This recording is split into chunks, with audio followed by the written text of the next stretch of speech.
fact, Matt is a WWE fan who likes to shower outside.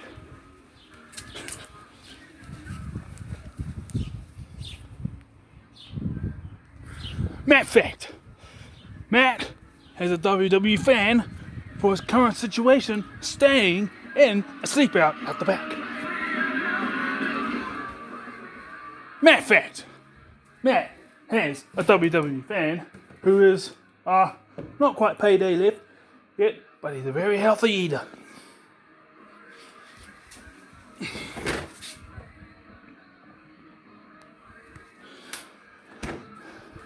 Matt fact, Matt is iconic. He may be broken, but then he became woken. Ladies and gentlemen, as you can tell, this clip is about Matt Hardy. Before and after TNA.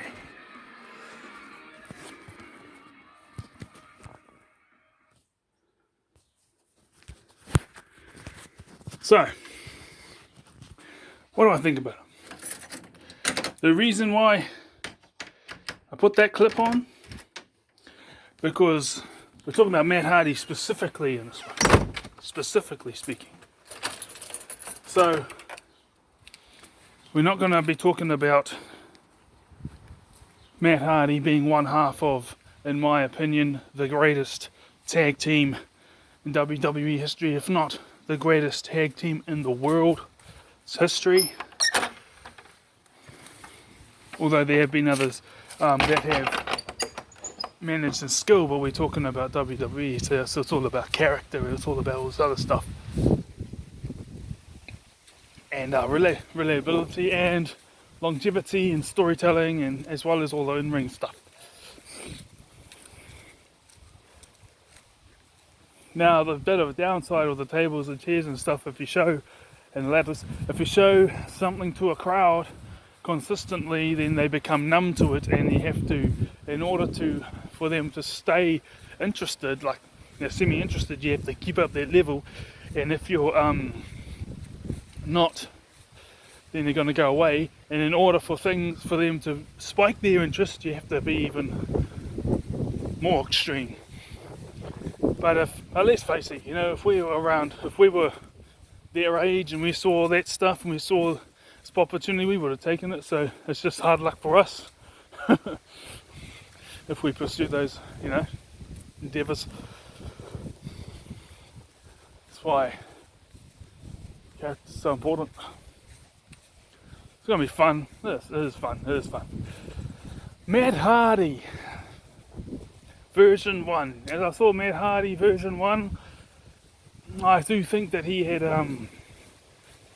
championship material, not just the cruiserweight title or the tag team championship. I do believe that he should have had not more than, but he should have had one run as WWE champion, even if it was just for a few months. I think he had really reached that level, in my opinion. Also, when you got to TNA, the sad thing was about this TNA thing, they don't do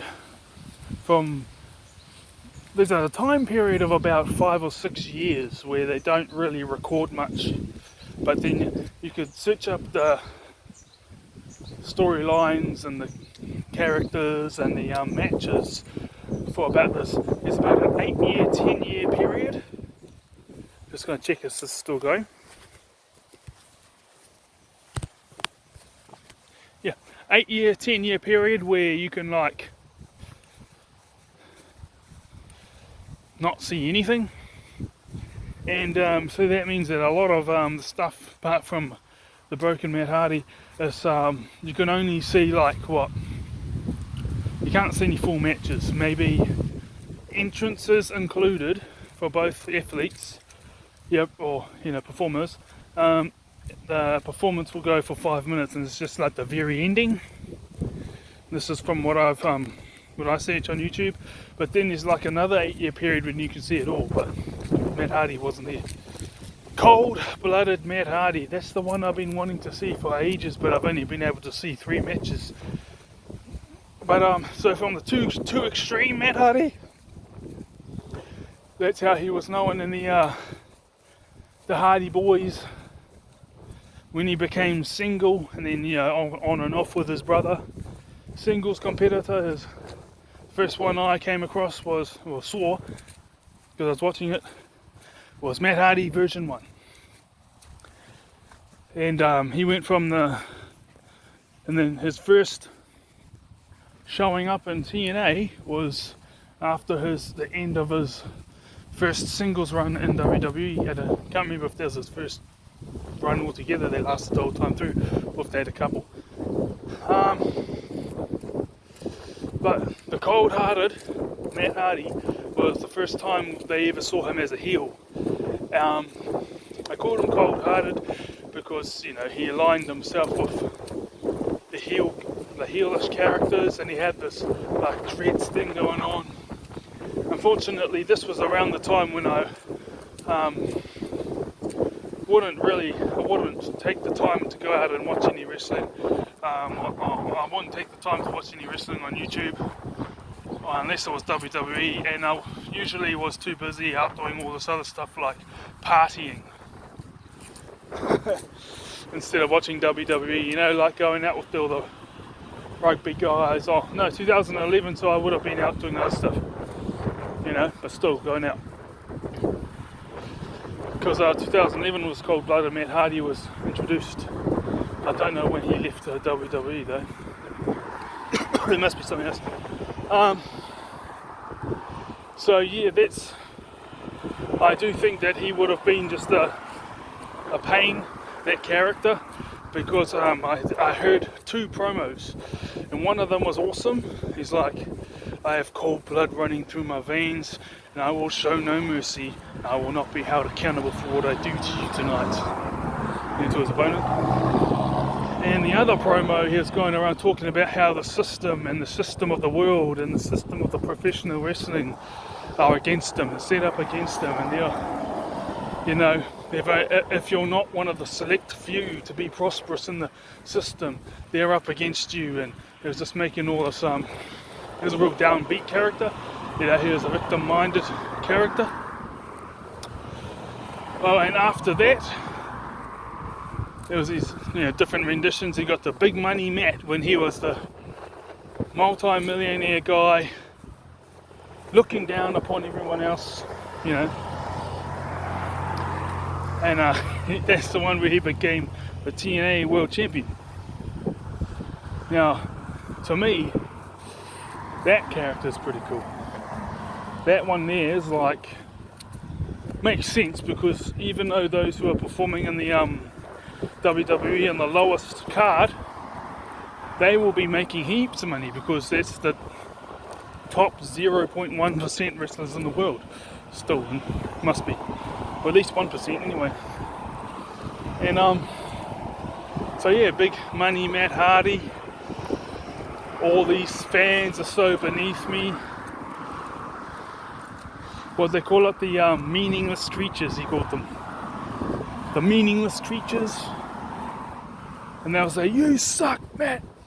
Matt Hardy sucks. Matt Hardy sucks. Or just, you suck. And he goes, yeah, I suck so much that I became the world heavyweight champion for the very first time. Thank you very much. Like that. And then he'll be lecturing Jeff, and Jeff will be saying, but why? I said, look, then Matt Hardy goes, I've been giving my whole life. Now it's time that I listen to my wife and I start taking what I want. And it worked. I became world champion of a company for the first time. And he had that character. And then of course, that carried on, and the big money Matt thing, and he's the big superhero, super arrogant heel. Then he turns into on and off with the brother Jeff again, tag teaming. When once again, because I decided to search it up, because from about 2000 in the TNA, as far as TNA goes, 2016 and like 17 was the real time that I'd actually set aside time to watch a bit of it, or watch an episode every here and there, or watch a pay-per-view, and that's it. But before then, it wasn't even watching it. Every now and then, maybe like if I'm really bored and got nothing to do, like not training, not doing any creative stuff, not learning languages or visiting someone, and I feel like watching something after work, and I don't want to watch WWE, then I would switch into TNA to just watch a match that I haven't seen before, even if it's 5 years old. So I watched I made sure the past 3 days I watched about 4 matches a day, and about 4 or 5 promos of Matt Hardy a day. And I made sure there were ones that I hadn't seen before. And I'd already seen some others, these characters. And when it comes to the Broken Brilliance, that was when I was, just so happened to come out when I was sitting tied sometime for TNA, and then I did